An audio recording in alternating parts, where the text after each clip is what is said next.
Bonjour, bien-aimés. Le thème de ce jour, c'est comme une fumée. Ces derniers temps, beaucoup de gens que je côtoie dans le cadre de mon travail se disent être chrétiens. Mais en observant bien leur vie, ce qui compte le plus, c'est d'abord leur travail séculier. Ils réfléchissent d'abord sur comment se faire de gros bénéfices. C'est avant tout leur sécurité sociale, leur projet d'affaires, leur famille. Ils sont plus préoccupés par toute autre chose que Christ. Alors, si ce n'est pas leur langage qui les trahit, c'est alors leur vie qui les expose au grand jour. Ils sont même prêts à remettre en cause la parole de Dieu si tout ne marche pas comme ils le souhaitent. Ils priorisent les choses de cette terre, comme si c'est la terre qui serait leur destination finale. Chers amis, être chrétien n'est pas un simple slogan, c'est être profondément et intimement attaché à Christ, à sa personne et à son enseignement.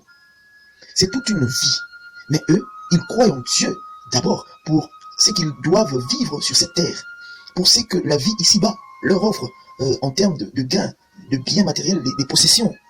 Dieu les appelle ennemis de la croix de Christ. Et il dit, leur fin sera la perdition, car ils ne pensent qu'aux choses de la terre. Philippiens 3, versets 18 et 19.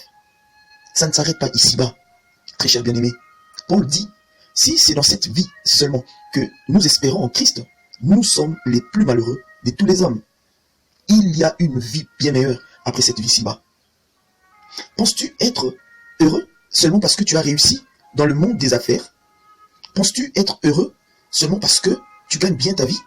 Ou parce que tu as eu un bon mariage, des enfants intelligents, parce que tu as des vacances chaque année? Bien-aimé, tout comme la fumée se dissipe, la vie sur cette terre disparaîtra. La terre et tout ce qu'elle renferme prendront fin un jour. Ésaïe 51, verset 6 dit, « Les cieux s'évanouiront comme une fumée, la terre tombera en lambeaux comme un vêtement, et ses habitants périront comme des mouches. » Alors, qu'est-ce qui demeurera éternellement? Dieu dit, c'est mon salut qui durera éternellement. Mais plusieurs bien-aimés refusent ce salut. Ils comptent sur leur propre justice. Ils comptent sur leurs bonnes œuvres. Ça ne marche pas. La Bible déclare, notre justice est comme un vêtement souillé au devant de Dieu. Ça ne sauve pas. Le salut n'est qu'en Christ Jésus. Sur quoi se fonde ta vie? Sur les biens de ce monde? Que poursuis-tu en premier dans ta vie? Tout ce qui brille? C'est ta réussite professionnelle d'abord? Le succès dans tes affaires? Tout succès sans Christ n'est pas succès. Sache ceci, bien-aimé, tout sera éprouvé par le feu au dernier jour.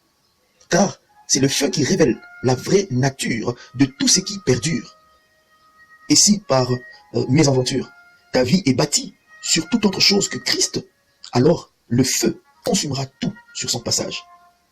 Mais quand on bâtit le fondement de sa vie sur Christ, son œuvre subsistera à jamais, comme le dit Ésaïe 51, verset 6. Et évidemment, on recevra une récompense. Il n'y a pas de fumée sans feu. Il n'y a pas de feu sans fumée. Et comme la fumée se dissipe, tout va se dissiper, tout va passer. Jean dit dans l'Apocalypse qu'il voyait un nouveau ciel et une nouvelle terre, car le premier ciel et la première terre avaient disparu, et la mer n'était plus. Oui, bien-aimés, comme une fumée, ils vont se dissiper, ils vont disparaître. Et ce qui demeurera éternellement, la Bible nous dit, c'est la parole de Dieu qui est Jésus-Christ. Bien-aimé, repose ta vie sur Christ.